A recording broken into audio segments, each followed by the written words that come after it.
Hi மக்களே, அனைவருக்கும் வணக்கம். நாகாலாந்திலிருந்து நான் உங்கள் சகோதரி. பீக்கங்காய் கடையில் எப்படி செய்யலாங்கிறத பார்க்கலாம் வாங்க. குக்கர் வச்சுட்டு கொஞ்சம் எண்ணெய் ஊற்றிட்டு ஜீரகம் கொஞ்சம் போட்டுக்கலாம்.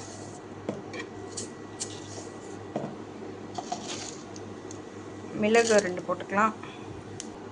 10 பல்லு பூண்டு மாதிரி உரித்து வச்சுருக்கேன், அதை சேர்த்துக்கலாம். 2 பச்சை மிளகாய் சேர்த்துக்கலாம். வெங்காயம் 2 கட் பண்ணி வச்சுருக்கேன். தக்காளி 2 கட் பண்ணி வச்சுருக்கேன். அது வெங்காயம் சேர்த்துட்டு வெங்காயம் கொஞ்சம் வறுப்படவும் தக்காளி சேர்த்துக்கலாம். ரொம்ப வணங்கணும்னு அவசியம் இல்லை, கொஞ்சம் வணங்கினா போதும். ஏன்னா நம்ம விசில் தான் வைக்க போகிறோம். இப்போது இந்த ஸ்டேஜில் தக்காளி ஆட் பண்ணிக்கலாம். தக்காளி சேர்த்தாச்சு. தக்காளி லைட்டாக வணங்கினா போதும். அதுக்கு கொஞ்சம் உப்பு போடுவோம். தக்காளி வணங்குறதுக்கு கொஞ்சம் உப்பு போட்டுக்கலாம். மஞ்சப்பொடி கொஞ்சம் போட்டுக்கலாம். பூண்டு போட்டிருக்கிறதால சோம்பு ஆட் பண்ணோம்னா கொஞ்சம் வாசனை நல்லாயிருக்கும். அதனால் சோம்பு தூள் ஆட் பண்ணுறேன். சோம்பு நான் வெயிலில் காய வச்சு இந்த மாதிரி பொடியாக அரைச்சி வச்சுக்குவேன். எல்லா டிஷ்க்கும் சேர்த்துக்கலாம். அதாவது இஞ்சி பூண்டு போகிற டிஷ்க்கெல்லாம் நான் இதை சேர்த்துக்குவேன். இப்போ இதில் பூண்டு போட்டிருக்கிறதால கொஞ்சம் சேர்த்துக்கிறேன். இது இப்போது பீக்கங்காவை சேர்க்குறேன்.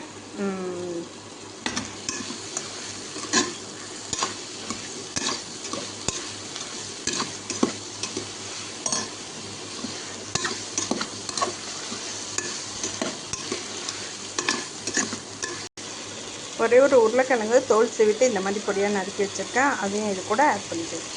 நான் 1 ஸ்பூன் மிளகாத்தூள் ஆட் பண்ணுறேன். ஏற்கனவே 2 பச்சை மிளகா போட்டிருக்கோம். நீங்கள் காரத்துக்கு தகுந்த மாதிரி பார்த்துட்டு சேர்த்துக்கலாம். உங்களுக்கு என்ன காரம் வேணுமோ அந்த அளவு சேர்த்துக்கோங்க.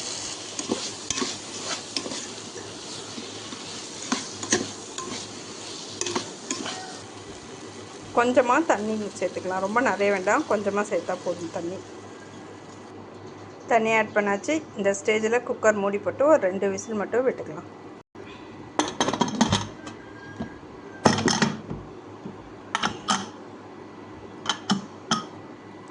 குக்கர் மூடியாச்சு. இப்போது 2 விசில் வர வரைக்கும் வெயிட் பண்ணிவிட்டு 2 விசில் வந்ததுக்கப்புறம் நான் உங்கள்கிட்ட காட்டுறேன்.